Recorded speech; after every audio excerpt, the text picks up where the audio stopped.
Hello everyone, it's Tuesday and it's time for another daily vlog. Haven't said that in a long time. Sir Owen Disney here, and we are going to talk Monday Night Raw, last night's edition. That was live. Actually, not live, it was live to tape. It was taped before the WWE went overseas for their overseas tour. And of course, Raw will return back to the States on Monday, as SmackDown, of course, was also taped before they went overseas as well. And regular SmackDown will return next Friday. So, yay, drinking games return.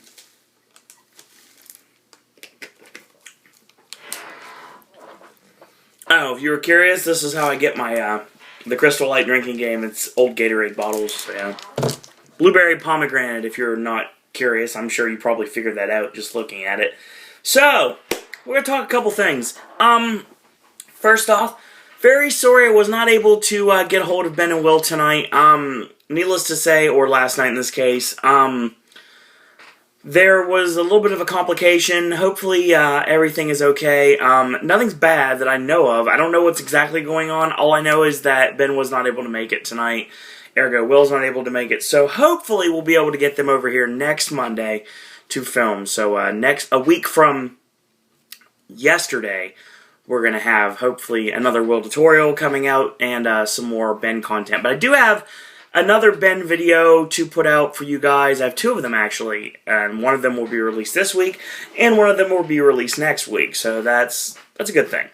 So, still trying to find a laptop, a suitable laptop for myself. I sent my mom about 4 or 5, I don't remember exactly if it was 4 or 5, different laptops that are on Buy It Now right now on eBay, because my mom said I needed a manufacturer refurbished laptop, like I said in the NXT and SmackDown video I shot yesterday. So I have to get my hands on a laptop because, like I said, my Acer's okay, but, you know, it's probably has seen better days, to say the least. So I need a new one, so since it's Tuesday, and of course I go back to work today, and I went back to work today, depending on when you watch this video.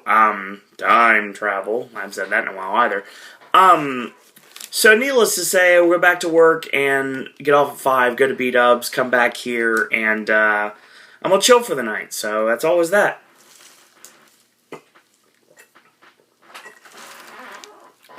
Love this stuff. Incidentally, I froze it.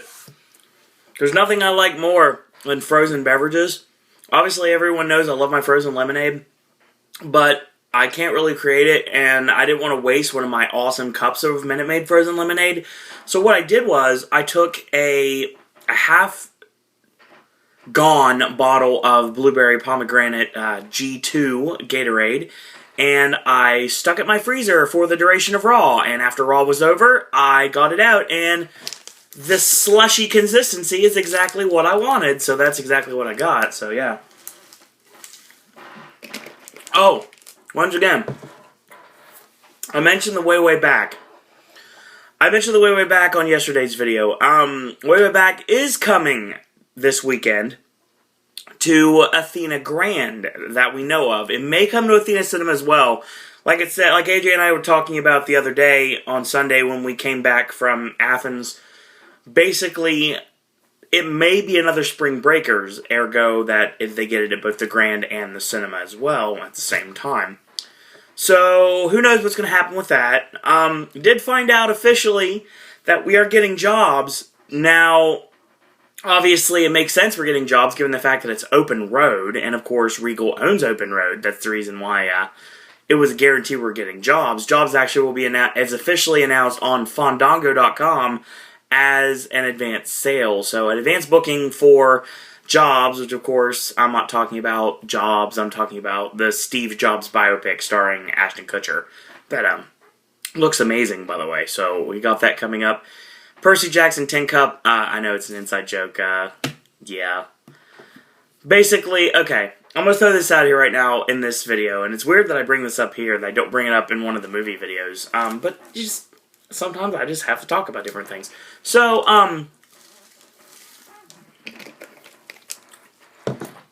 Percy Jackson and the Olympians, The Lightning Thief, came out And, you know, a long time ago, obviously, this all started with the movie Constantine.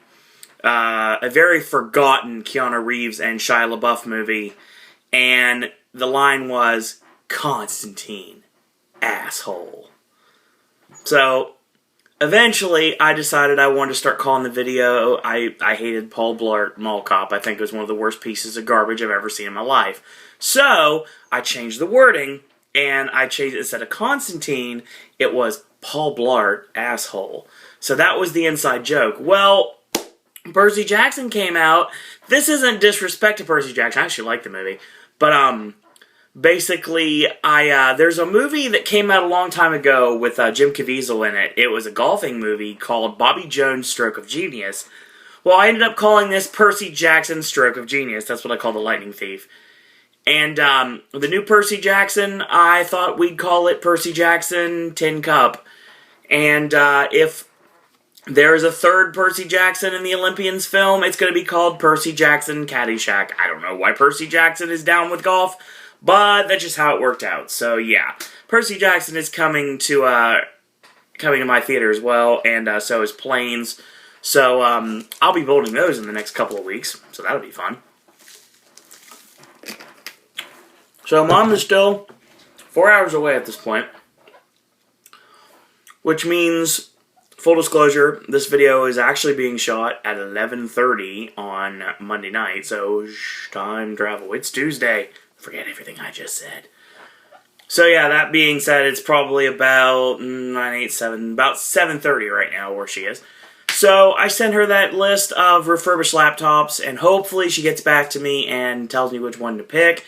I will grab that one, get it shipped to me as soon as possible, and I will have a laptop for September that's going to have Windows 7 on it and really awesome Wi-Fi. So that's what I'm shooting for at this point. So that's pretty much what's been going on. Getting really excited for Reunion. A lot of stuff still trying to formulate what's going on with that. The events look really awesome this year. Looking forward to that. It looks like I'm going to have a lot more time than I anticipated to do. Maybe, not necessarily, to do other things. Reunion's running until about 3 or 4 on December 8th, and I was planning on going to SeaWorld that night. Well, SeaWorld closes at 9, so Hollywood Studios closes at 10, I believe. So I think instead of going to SeaWorld, I'm going to go to Hollywood Studios. So that's going to be awesome. And of course, for my historic Disney World, SeaWorld, and Universal in one day, mind you, on, I believe it's going to be the 15th. Either the 14th or 15th, I don't remember off the top of my head. I don't have it in front of me right now, so I don't remember what day it is. 14th or 15th, SeaWorld's open till 11 o'clock. So, because SeaWorld's open till 11 o'clock, I get to do the Christmas events that I missed out on last year. It's the 15th, actually. It's the day before I leave. Which sucks, because I'm going to be, like, blown up, like, hardcore when I get ready to leave on the 16th. Luckily, I don't have to be in the waiting for Magical Express until like 2 or 3, so I'm good. I have a nice little opening day of work. Not work, but a nice little small day of the parks before I leave. Obviously, I'll be checking out of Kidani Village that day. So, that's it. That's what's been going on with that. Oh yeah, AJ found this website called writetoreel.com, and they post movie scripts on it, and I got the movie script for Saving Mr. Banks. I've yet to read it, but I need to very soon, and I'm going to, and then once I read it, I'll probably keep it to myself, because I don't want to let the cat out of the bag. It looks awesome. From what the bits and pieces I've read so far sound amazing. Hanks is definitely getting another Oscar, but that's another story altogether. So what it looks like as of this point is everything is pretty much starting to fall into place. I mean, with one glaring exception that always seems to be that way, everything else is falling into place. My mom is going to be gone for another couple weeks. She'll come back August 11th. She's in for about a week and a half-ish. She leaves on the last week of August to go to Dallas, baby. And then after that, she'll be gone for 2 weeks. And then hopefully, they'll send her out after, if they send her out again. They don't send her out until after I leave on the 19th, which is going to be a Thursday this year. Let me check to make sure I'm right on that. I think it's Thursday. Yeah, it's Thursday. So hopefully, with any luck, she'll come back. She'll come back on the weekend of the maybe 14th, 15th, and then or earlier than that, and then they'll let her stay that week home, and then she'll leave hopefully on the 21st or 22nd. So everything will be okay with the airport, and everything will be fine. I don't come back to October 1st, so it's not like I don't have a long time. So there's always that. And other than that, I have to formulate another idea in case that ends up falling through and my mom ends up getting sent out again. I've got a couple ideas in mind, so hopefully I will get with them very soon to talk it out, see if it's a possibility that it works out. So there's always that. So without any further ado, let's talk Monday Night Raw. Last night, time travel. Last night Raw was live to tape from Texas, and we started the show off with Vince McMahon and the current Raw general manager, Brad Maddox, coming out. Brad is basically apologizing for his boneheaded decision to let John Cena choose his opponent at SummerSlam. So, basically, they call Daniel Bryan everything under the sun. They call him a troll. They say he doesn't have ruthless aggression, which is kind of funny given the fact that there's a lot of comparisons between Bryan and Benoit, wrestling-wise, not personality-wise. Wrestling-wise, there's a lot of comparisons between Bryan and Benoit. So the ruthless aggression thing basically pretty much got popularized by the ruthless/toothless aggression of Chris Benoit back in the day. I know I'm saying a word that is very taboo right now, but still it's how it works. So basically Bryan comes out and he says he believes personally that Vince has been the puppet master and dictating everything that Brad Maddox has said about him over the past. Every bit of derogatory statement that is spewed out of Brad's mouth has been all because of Vince McMahon, and I'm pretty positive that's true. So he basically says to Vince that respect is a two-way street, and you haven't given me an ounce of respect. And basically, Vince goes on to say John Cena's a liar, he lied to your face, the only reason he's going to face you is because he knows he's going to beat you. And he basically says flat out to Bryan's face, you can't beat John Cena. And you know what? I'll go so far as say you can't even beat Kane tonight. So, you know why the reason? The reason is, like I said before, you don't have that ruthless aggression. Can you beat John Cena? The answer is no. But I don't want John Cena to win. As a matter of fact, this is when he kind of loses it, and he basically says something that everybody was on the internet was talking about when they when they heard about the spoilers. People that were live in Texas and actually saw this live. So this is one of the worst promos Vince has ever cut, and if any of this was cut, I would not be surprised. But what was left in kind of boggles my mind. He talked about basically Bryan and Cena basically spontaneously combusting in the center of the ring and little bits and particles of Cena and Bryan floating in the area, and then they both blow up, and I was like, no, stop now. This isn't Willy Wonka. And this is certainly not a chocolate factory. This is a wrestling arena, people. So, he says the only way anyone wins is if Vince wins, and Vince is going to be the one who does win. Vince always tells the truth, no matter what. But when it all is said and done, it doesn't matter what Vince McMahon thinks, it doesn't matter what Triple H thinks, it doesn't matter what Stephanie McMahon thinks, it just matters what the WWE Universe thinks, because obviously they pay the bills. Makes sense, right? They want a new WWE champion at SummerSlam, and his name is Daniel Bryan. So the fans go insane, start chanting yes. And Bryan smirks and says, listen to your WWE Universe. Do you want a new champion? Yes! Yes! Yes! And that's how we open Monday Night Raw for last night. And I liked how that set up everything. It worked really well. This was immediately stopped, the music of the Shield, and they came out because they are opening the show in a 6-man tag against the world's strongest man, Mark Henry, and Jimmy and Jey Uso, just like I predicted was going to happen on NXT and SmackDown's video yesterday, or time travel today.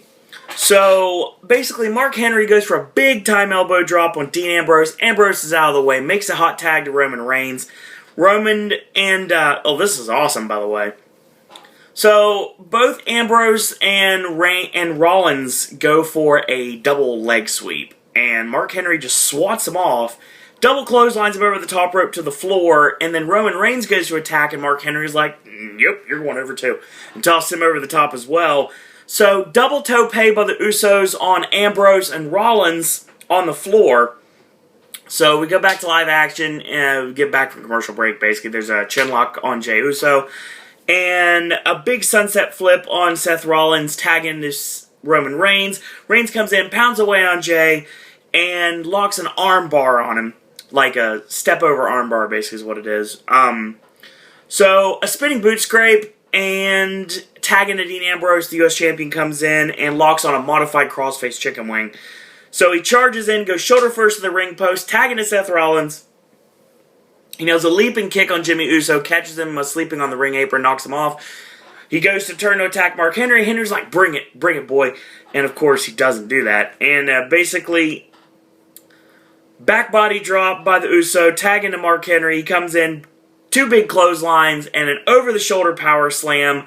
But he lands on his feet, and he goes for an over-the-shoulder power slam on Dean Ambrose, and he lands it this time. So Henry comes in, gets a spear from Roman Reigns, and they can't make the cover at this point. Tagging to Jimmy Uso, he nails a flying body press on the newly tagged in Dean Ambrose, 1-2, and almost a 3, but Ambrose kicks out. So a big savate kick on Rollins, who's now the legal man somehow. Don't know how that happened. I guess with another blind tag to Ambrose while I was not paying attention. So either or they've just been the illegal man, which is very possible. So he goes up top, going for the Samoan splash, and he gets caught by the knees of Ambrose. Sorry. The savate kick was on Ambrose. I was right. Long day, so yeah. Anyway.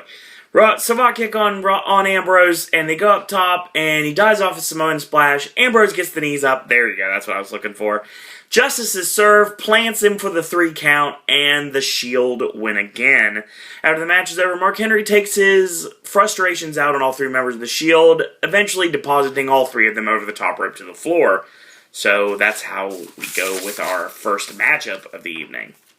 Second matchup of the evening, actually. So on SmackDown last week, CM Punk was basically doing his weekly browbeating of Paul Heyman and Brock Lesnar, and he was interrupted by Fandango. And of course, Fandango ate the go-to-sleep for his efforts. Well, Fandango's being pushed lately, and I'm loving every second of this. Obviously, I love the character, I love the gimmick. And he's actually showing a lot more in the ring lately, too. Another thing, oh, by the way, he's going to face CM Punk on SmackDown Friday night. So, yeah, that's a guarantee. I thought it was Van Dam this week, and SmackDown is CM Punk. So, Punk and Fandango on SmackDown this week.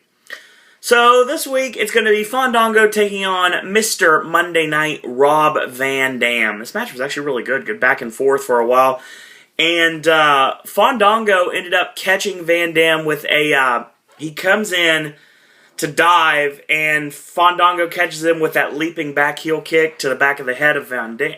Well, I called him Von Dam for a second there. Rob Van Dam, and Van Dam was teetering on the... when he gets back in the ring, he was like bent over, like crawling back in the ring. Slingshot into a guillotine leg drop across the back of the neck of Van Dam, 1-2, and he kicks out. 3 big knee strikes from Fandango, locks on a chin lock, and Van Dam elbows out of it. Goes for the spin kick. Fandango ducks out of it, nails a leaping enziguri kick, 1-2, and a kick out. Basically trying to out-Rob Van Dam in this match. So he goes up top, and he misses the knee drop off the top. Gets nailed with a spinning heel kick. 2 big clotheslines from Van Dam. Scoop slam, nails Rolling Thunder, and roll in, monkey flip out of the corner. And when he catches the other corner, he gets nailed with a wheel kick by Rob Van Dam. Springboard off the middle rope into a side kick, and he goes up to the top for the 5-star. Fandango smartly rolls out to the floor to break the momentum. And he basically is like, I've had enough, and he bombs out. So he leaves, and he stands at the ramp as he's being counted out. So obviously Rob Van Dam wins via countout. So Fandango did not get pinned in this match, which is awesome. So, him and Summer Rae, the gorgeous Summer Rae, they're standing at the top of the ramp, and she goes into her split, and Van Dam, of course, has already won at this point. Justin Roberts makes the announcement, but Rob Van Dam wins via countout. Summer Rae gets in her split. Fandango goes, shh, it's Fandango! And like I said in this paper, he dances away to fight again another day. So that's my Seussian spiel for the time being, which I usually only use at Universal, so there you go. So Big E Langston lets Caitlyn know absolutely nothing at this point. He basically just kind of stands there and lets, I don't know, Caitlyn spear AJ every single time. AJ just simply laughs. He's like, you know, you like to watch because you like what I do. You like what I do in the ring. You never know what's going to come next. She giggles and she skips away. Alright. So we get our next match of the evening, a non-title match between the current reigning and defending Divas champion AJ Lee taking on her former BFF Caitlyn. So she misses the charge, and she gets caught with a knee to the side of the head by AJ. 1-2 and a kick out. AJ locks on a chin lock, she elbows out of it, and caught her with a back elbow, big clothesline, into a side backbreaker by Caitlyn. And she goes for a spear and gets stopped with a knee strike from AJ. And 1-2 and a kick out. So she locks in the armbar and Caitlyn punches her way out. Big forearm on AJ, drops her, and AJ plants her with a single arm DDT. 1-2 and a kick out. So she gets shoved into the ropes, two big clotheslines. And Caitlyn's momentum is stopped then with a spinning back kick to the midsection by AJ. She comes off the ropes. Caitlyn spears her out of nowhere. 1-2-3, and Caitlyn wins. Gets a non-title victory over the Divas champion. So AJ pretty much just loses her mind in the center of the ring, per usual. And Dolph Ziggler comes out and basically says, congratulations on your loss. Maybe Big E Langston could be your shoulder to cry on later. Because he's obviously going to need to be... You're going to need to be his shoulder to cry on later. As a matter of fact, how about right now? Because I want to match with him right here, right now. So, apparently, we get the Dolph Ziggler can make matches now. Because we get Dolph Ziggler against Big E Langston when we come back from commercial break. So, Big E dominates Dolph pretty much the whole match. We go midway through. Dolph gets planted with a Magnum TA style belly-to-belly suplex. And a big Ultimate Warrior style splash. 1-2, Dolph kicks out. So Dolph gets locked in the bear hug, and he finds a way to elbow out of it. And he goes for a crossbody off the ropes. He gets caught, and two huge backbreakers. Goes for the cover on Dolph. 1-2, and a kick out. Goes to the chin lock. And he fights out of it. Goes shoulder first into the corner. Charges in, goes shoulder first into the ring post. And Dolph catches him with a standing drop kick, and low bridges Big E, pulls the rope down, so Big E's momentum to carry him over the top rope to the floor. And AJ comes to the ring, jumps on Dolph's back, causing yet another disqualification. So, yeah, I'm sensing a pattern here. The first match was pin, the second match was count out, the third match was disqualification. Sorry, pin, the fourth match was disqualification. Anyway, there's a lot of non-finishes in this, or like bad finishes on this show. But they make sense from storyline perspective. So AJ jumps on Dolph's back and she starts slapping away on him. Dolph escapes. Big E gets in the ring and is like, what are you doing? You cost me this match. And of course, he doesn't realize Dolph is sneaking up behind him. And bam, zigzag out of nowhere. And AJ continues to cry and sulk in the ring. Dolph runs away. And that is our segment. So, yeah. So, we get our next match of the evening. World Heavyweight Champion Alberto Del Rio, able to wrestle now, because apparently he's not as injured as he was on Friday, taking on Christian. And, of course, Christian is trying to prove why he deserves a shot at the World Heavyweight Championship. So, I say that now, and when we get to Friday, maybe, just maybe, he'll get that one more match he's been wanting. You heard it first, folks. Good back and forth here. Very enjoyable match. Del Rio gets backdropped over the top rope to the floor, and Christian goes for a baseball slide. Del Rio sidesteps him, and basically there is a point where Christian is laying against the ring, gets sent to the ring steps. So his arm is out against the ring steps. Del Rio hits a seated drop kick basically on the arm, crashing it back into a ricochet effect, sending it into the ring steps. So of course, his arm is pretty much useless, setting up for the cross arm breaker, of course. So we come back to live action, leaping stomp, and steps on the back of the neck and the back of the head of Christian, does Del Rio. So he goes for a middle rope senton backsplash, and he doesn't get all of it, but he wasn't really going for the senton to the chest, he was going to the exposed arm, and he nails just that, goes for a cover, 1-2, and a kick out. So he puts him on the turnbuckle, upside down, reverse, ties him up to the Tree of Woe, kicks him, and then he stomps away, and he climbs up, going for the inverted superplex, and Christian hits those forearms, like those back forearms, kind of like this, and basically knocks him off, and he comes off with a nice tornado DDT and gets a cover, 1-2, and a kick out. So they trade blows, flying forearm off the ropes, and a middle rope missile drop kick, 1-2, Del Rio kicks out. So he gets pulled into the turnbuckle, and a back kick from Christian goes for the 180 sunset flip, 1-2, and a kick out. So big clothesline on Christian, stops the momentum, does Del Rio, headbutts, and a big scoop slam, tosses Christian over the top ropes, lands on the ring apron, he shoulders into the midsection, and a reverse neck snap using the ropes. Basically, Christian used the neck and, pulled it back, so it's kind of like a boomerang effect, pretty much, and he crumbles on that. He charges into the ring, gets caught with a tilt-a-whirl backbreaker, 1-2, and Christian kicks out. So he steps on Christian's chest. He literally stands on him like he's a lumberjack. And he goes for another senton backsplash off the middle rope. This time Christian's out of the way. So Del Rio rolls and gets basically used momentum, knocks him to the floor. He comes back in and Christian chases him around ringside, follows back in. He slides his head through the middle ropes and he gets caught, bam, with a GSK, 1-2, and no, Christian kicks out. So Christian is slowly getting up to his feet, and he's in the corner at this point. So Del Rio charges in, goes for the step-up enziguri.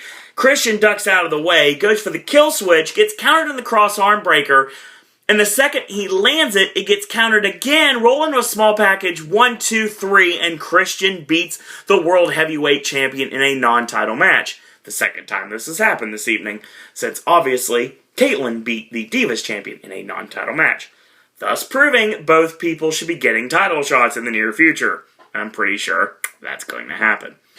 So we got our next match of the evening, Cody Rhodes taking on Wade Barrett, and once again, Michael Cole, you've been kind of lazing off for a bit.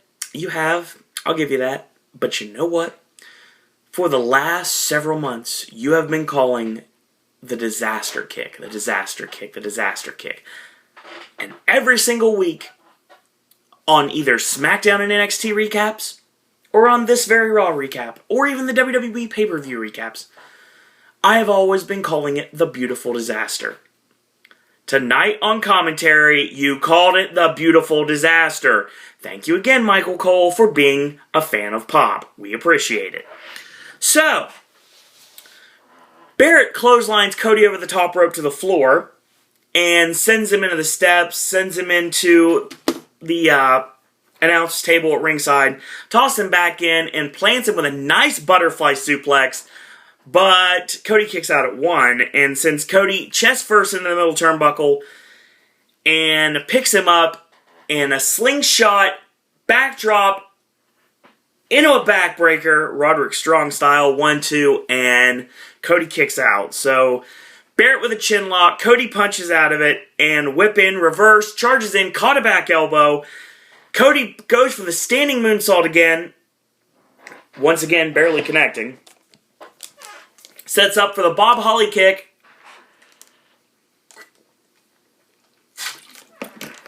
You know, when he holds both legs and he kicks you right between the legs. So, excuse me. And Cody continues his momentum, nails a Shining Wizard, 1-2, and a kick out. So, he goes for the Beautiful Disaster, and Michael Cole calls it that. And he ducks out of it. Barrett with a back kick, goes for the Meltdown, you know, the pump handle slam. And basically, it gets countered. The pump handle, when he's going for the power slam, Cody slides down the back, nails Crossroads, 1, 2, 3. Damien Sandow comes out. Damn you, Cody. And I filed a complaint with management.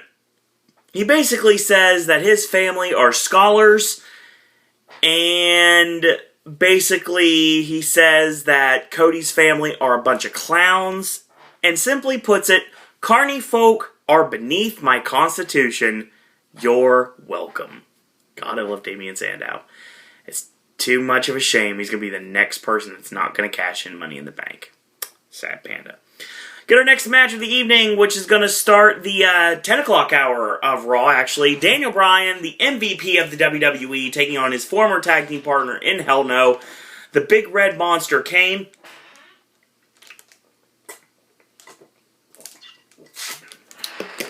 I'm going to need that for this match.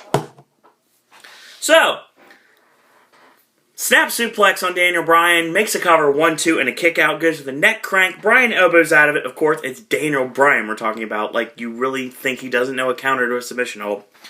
Big scoop slam by Kane. Bryan reaches a seated position, gets nailed with a seated drop kick off the ropes by Kane, 1-2, and a kick out.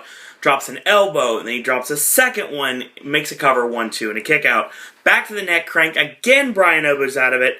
Ducks the big clothesline, goes for the hooking clothesline, he connects, goes off the middle rope, gets caught with a goozle, gets countered from the chokeslam, lands on the feet, and sends Kane to the floor. And Bryan catches Kane running off the ring apron with the knee strike, and they get back in the ring, whip in, and elbow, 1-2, and a kick out. So back to the neck crank as Kane. Whip in, clothesline in the corner, whip him in, goes for the other clothesline in the corner, gets countered, of course, by his former partner, mind you. Drop toe hold in the middle turnbuckle, and a kick to the face, sending the buckle back into Kane's face. He goes up top, missile drop kick, and he charges into the corner, nails the drop kick in the corner, charges in, nails the drop kick in the corner again. Kane slumps into the corner, and Bryan charges in, leaps in the air, and the dropkick right in the face, pulls him out of the corner, 1-2, and Kane barely kicks out. He goes up top, he dives off, and he gets nailed with a choke thrust from Kane. Short whip into the opposite corner, and catch him with a sidewalk slam, 1-2, and Bryan kicks out. Goes up top, and Kane, of course, going for the flying clothesline, he connects. And Bryan, he sets up for the goozle. Bryan ducks it, goes for the yes lock. It gets countered once again. Drop kick to the knee of Kane, and the yes kicks, goes for the buzzsaw, gets caught.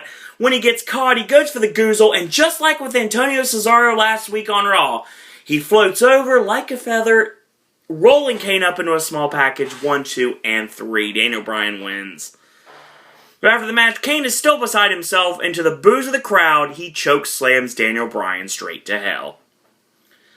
So Kane raises his arms to bring fire, and instead of his pyro, we get the very, very familiar blurry television and messed up imagery of the Wyatt family as Bray brings out Eric Rowan and Luke Harper carrying his trademark lantern. So he sits down in his trademark rocking chair on the ramp. Somehow it was at the ramp. Don't know how that happened. Strange things happen in the dark. State your business or prepare to get winged. Anyway,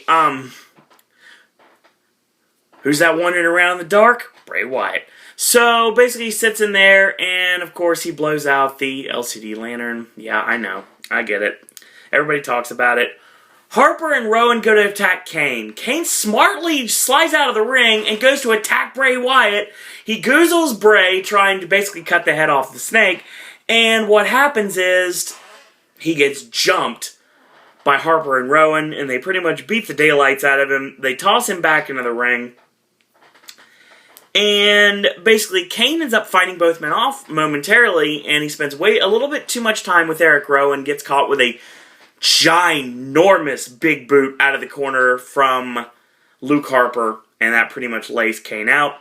Rowan with numerous headbutts, they pick up Kane, and Kane walks into that discus lariat from Luke Harper, and Bray Wyatt enters the ring. They pick Kane up, sacrificing Kane to the Eater of Worlds, and the Kiss of Death, and Sister Abigail on the big red machine, and he is down and out. Bray picks up the microphone. I heard you like to call yourself the devil's favorite demon. You, sir, are no demon. The devil? No, man. Kane, here's a little secret for you. You ought to be careful who you say those things to, because you never know who might be listening. Follow the buzzards. I'm telling you, it's gold. It's gold, Jerry Gold. And like I said, a brainwashed Kane is going to be the reason that we get the Undertaker Bray Wyatt program that I've talked about during the NXT and SmackDown video that you can check out on this very actually on the Pop playlist. You're probably on the Raw playlist right now, to be totally honest, or you might have just caught it on the front page and it's on the on the Pop playlist. So, if that's the case, then it's won over, and it's still me wearing this same AJ Lee shirt, and it is talking about this past week's NXT and SmackDown. So, great stuff as always. So we get another Divas match, of course, promoting Total Divas, which of course started actually, it's time travel, Sunday night at 10 o'clock, actually 9 o'clock on the E! Network, and of course it's being replayed. Actually, it was replayed last night, as in Monday night, right after Raw, so that was pretty cool. So this is basically set up Total Divas. It's a match between Brie Bella and Natalya Neidhart. So, Natty with a snap suplex on Brie, and Brie ends up drop kicking Natty in the head, goes for a chin lock, and Natty elbows the knees, breaking out of it, goes for a cover, 1-2, and a kick out. So, drops the leg, chin lock again, Natty elbows out to the knees, locking Brie Bella in an abdominal stretch, and the elbow to the knees again. Natty gets playing with the DDT, 1-2, and a kick out. Back to the chin lock. And of course, it makes sense via the fact that Brie Bella is Daniel Bryan's girlfriend. It makes total sense that Bryan has taught her a little something about submission wrestling. And she went to this chin lock every time in this match. So, it was her go-to in this match.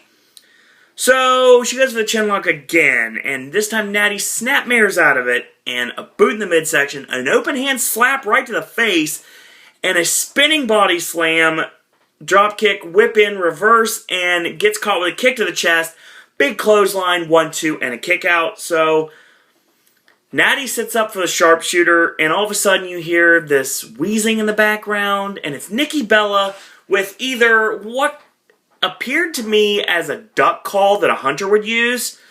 I know one person that could confirm this, and I don't think they would be watching this video. So, maybe one of you out there could tell me what it is. A duck call, or maybe a potential kazoo. I think it was probably a duck call, like a hunter's duck call. And basically just quacking, and then she quacked herself, and that was pretty much enough to distract Natty to get rolled up from behind by Brie, 1-2-3, and Brie Bella wins. So yeah, Natty humiliated by the Bella Twins, and this actually would set up Karma's return, to be totally honest, but yeah, I don't know if Karma's going to be returning to WWE anytime soon, but I'd like this to end up being a push for Natty as a wrestler, and not just like eye candy for the Oddities 2K13, but who knows, it's WWE. At least she's on television, so I guess you can say that.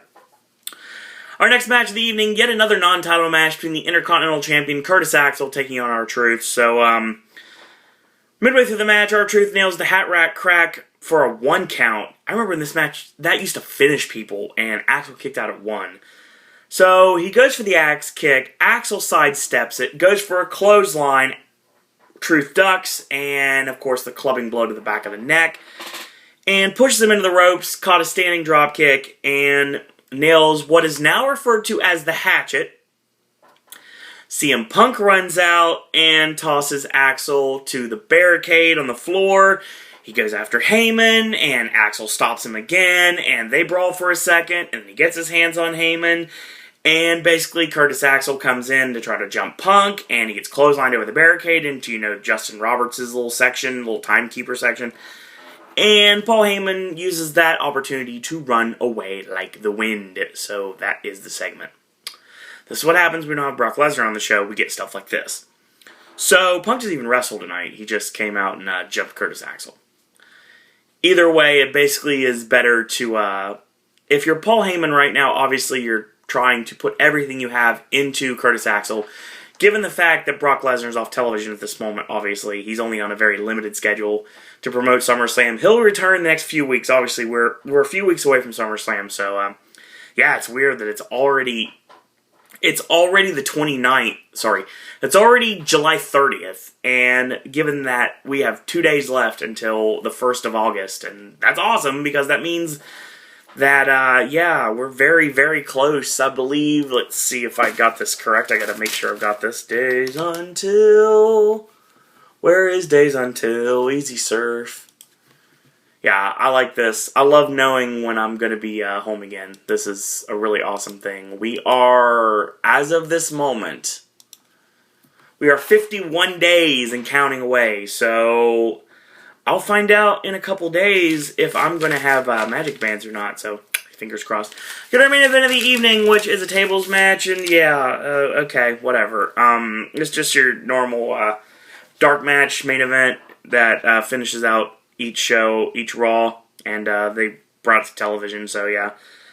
Kind of a plotting match between these two. I didn't really like this match, but whatever. It was Cena and Ryback, so you get what you pay for. So, overhead belly-to-belly on John Cena, and Cena gets knocked to the floor. Ryback goes out to fight him, and... Oh, by the way, there's like 4,000 tables at ringside. For some reason, WWE thought it'd be a good idea, visually speaking, to put tables all over the ramp. Basically making it pretty impossible to do anything around the ramp area, and this was proven at the end of the match, but I'll talk about that in a minute. So, he goes for a powerbomb, he gets countered, Cena lands on his feet, whip in, and he goes shoulder first into the ring steps.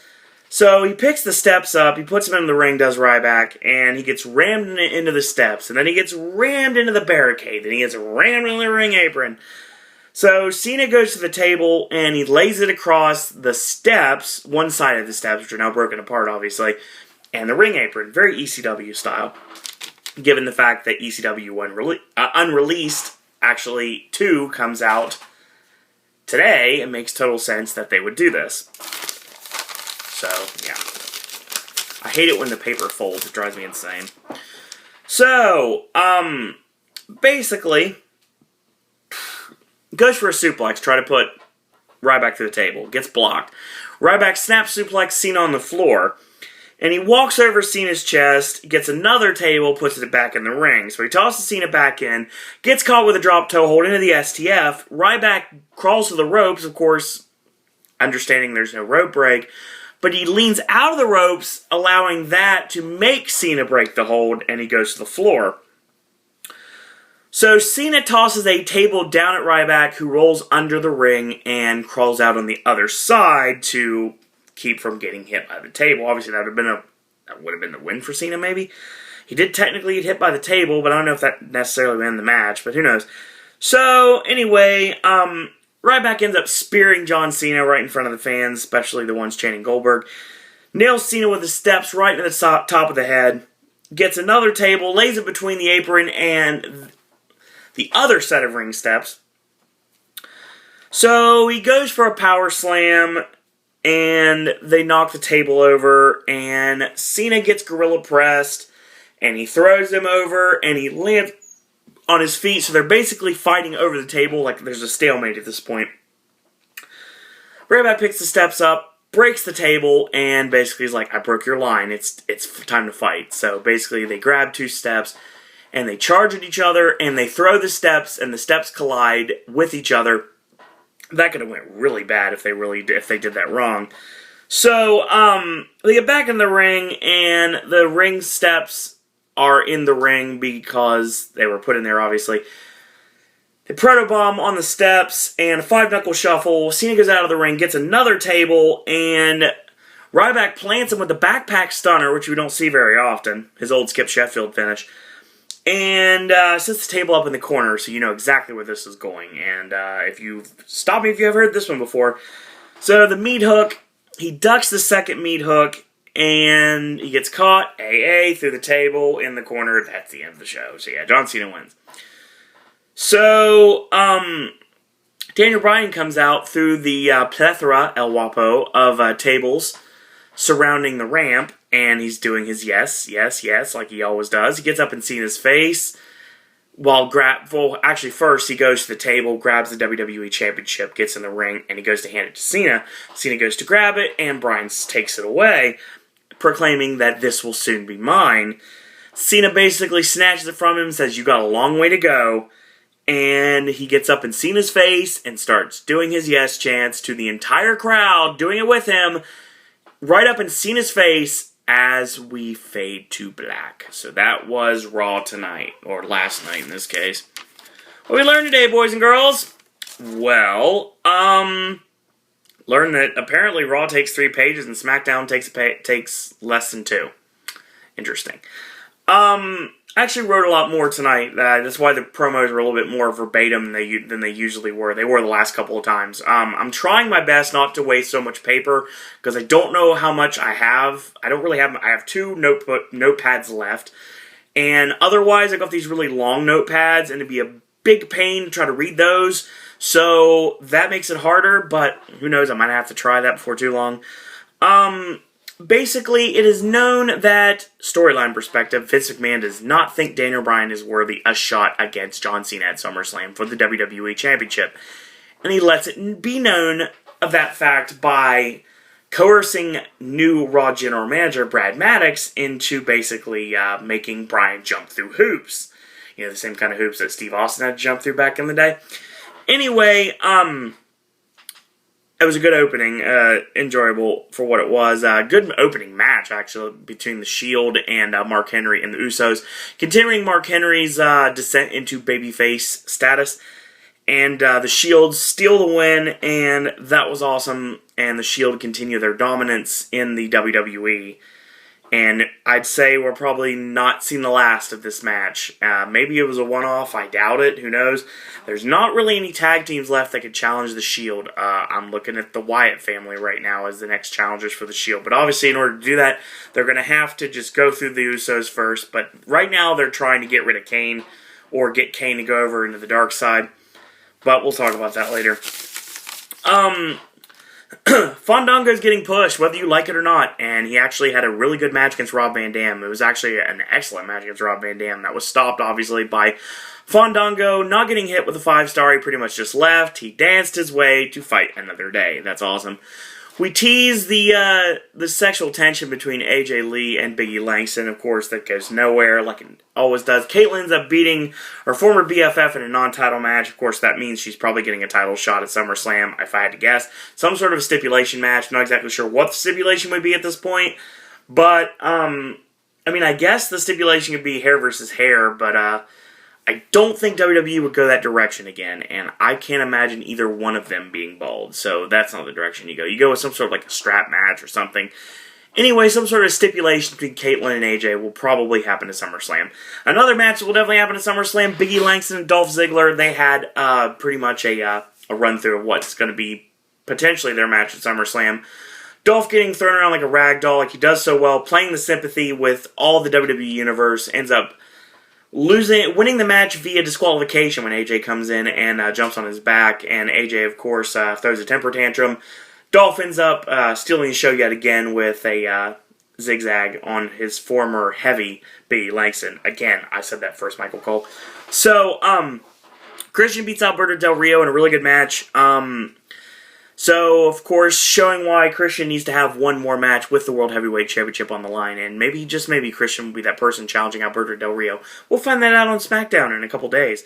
So, Cody Rhodes and Wade Barrett had a really good match. Damien Sandow comes out after the match is over. Cody and Barrett, after the match is finished, basically, Sandow comes out and he basically says that you threw my case into the Gulf of Mexico, you nitwit. And basically, damn you, pretty much belittles the Rhodes family and says Carney folk are beneath my constitution. You're welcome. Daniel Bryan and Kane had a really good match, good back and forth match, and after the match was over, the Wyatt family struck again, and Bray basically showing Kane furthermore to follow the buzzards, and I think it'll happen sooner rather than later. So basically giving Kane a little bit more of an edge, and him chokeslamming Daniel Bryan after the match is starting the storyline to show that the Wyatts are getting to him. Bray Wyatt is getting in Kane's head, and Kane would not have chokeslammed Daniel Bryan before. Well, he would have, but I mean, as a babyface, not now, since Bryan is super babyface now. To the point that when Bryan got chokeslammed on Raw, basically, it was booed by the crowd. So, you know, the fans really want to cheer for Daniel Bryan, and they should, because he is the #1 superstar in the company. I don't care what anybody says. So, I want to bring that up to you in a second. So, Brie Bella beats Natty, and because Brie and Nikki ended up pulling the duck call on her, distracting her, she gets stacked up for the pin. Curtis Axel goes to beat R-Truth, and CM Punk runs out. No contest there. John Cena beats Ryback in a tables match. That was fine. Okay. That was Raw. Here's my suggestion. Justin LaBar went on record, and he said this, and you know what? I'm going to let it be known that this is the time. The time has come to turn John Cena heel. And here's the reason why, and here's how you do it. Daniel Bryan, without a doubt, without question, is the top babyface in the company. I'm sure women and children are going to fight me on this to the death. But needless to say, women and children are starting to cheer for Daniel Bryan as well. So, and also, you have the segment that I didn't even really talk about because I don't care. You have the McMahons backstage with Triple H, and they're pretty much saying that Vince... Okay, Triple H says, you know what, Vince, you have to understand that the fans love Daniel Bryan, and maybe all he needs is a corporate makeover. You know, kind of like what they did with Foley and what they did with Steve Austin, and those backfired. So this will probably backfire too, because obviously that would include shaving that momentous beard that Daniel Bryan has, even though the fact that his gear, his gimmicks right now, his new shirt that's available in WWE Shop, says respect the beard, and you can't respect something that's not there. So would they go that direction? I'm pretty sure no. But here's what you do. What you do is you have John Cena lose to Daniel Bryan at SummerSlam, without question. And you go to use that match to turn Randy Orton heel completely, because then Orton's a heel, and then everything is right in the world. Because Randy Orton has bitched and moaned nonstop about wanting to be a heel. Well, he's going to be a heel, and that's what we want, so that's what everybody wants to see. Everyone's going to hate him because he's going to screw Daniel Bryan in the WWE Championship. He's not the only one. So what you do is you use Total Divas to put over Bryan and Cena's relationship outside of wrestling, obviously, given the fact they're both dating Bellas right now. Bryan and Brie going to the altar probably sometime soon, and Nikki and Cena will probably be broken up in the next 3 years. Hopefully not for her case and for their case, but Cena's got some wild oats to sow, I'm pretty sure. And basically, what you do is use that to be the catalyst for John Cena to turn heel with Vince McMahon's help on Daniel Bryan. And Bryan, of course, will end up facing Cena with Cena as mega heel and Bryan as super babyface. And Bryan wins the WWE Championship back at WrestleMania from a heel John Cena. We play it all the way up to Mania, and that's what we do. And if anything, you could have Randy Orton and John Cena working together against Daniel Bryan. And Who knows? Maybe Bryan will have somebody along the way. I know he probably won't have help in the Wyatt family. From Kane, of course, because Kane is going to be tied to the Wyatt family. So there's a lot of ways you can go with that. If you're going to turn John Cena heel, this is your opportunity. Have him turn on Daniel Bryan and join Vince McMahon. And he's the reason why Vince McMahon tries to Montreal Daniel Bryan and it doesn't work. Bryan still ends up tapping out John Cena and winning the WWE Championship. So yeah, that's what needs to happen. So, that was Raw, and it was a very enjoyable show. I really liked talking about it. Hopefully you out there enjoyed hearing me talk about it. If you like these videos, tell your friends about them. You can spread the word. You can post them on social media. You can retweet them. You can share them. You can post pictures of my wonderful face if you'd like to tell people to follow this man on Twitter. If you want to do that, it's at SirOwenDisney. If you want to send an email to me, it's SirOwenDisney@gmail.com. If you want to help become part of this Popcaster revolution here on Pop, you can send me an email, send your videos, send all your contributions to Pop to that email, and we'll credit you and give you your 15 here on Pop. We have done so much in such a short amount of time, so much awesome stuff still to come. We'll talk more wrestling on Thursday night, which we will find out what's going on with this hashtag August 1st warning. Who is it involved? Is it low-key? Is it Scrap Iron Adam Pearce? Is it Jeff Jarrett? Is it somebody we're not even thinking of? Who knows? We'll talk TNA on Thursday night, and we'll talk NXT and SmackDown on Saturday, and that will be the show for today. So, until tomorrow, boys and girls, that's all I gotta say about that.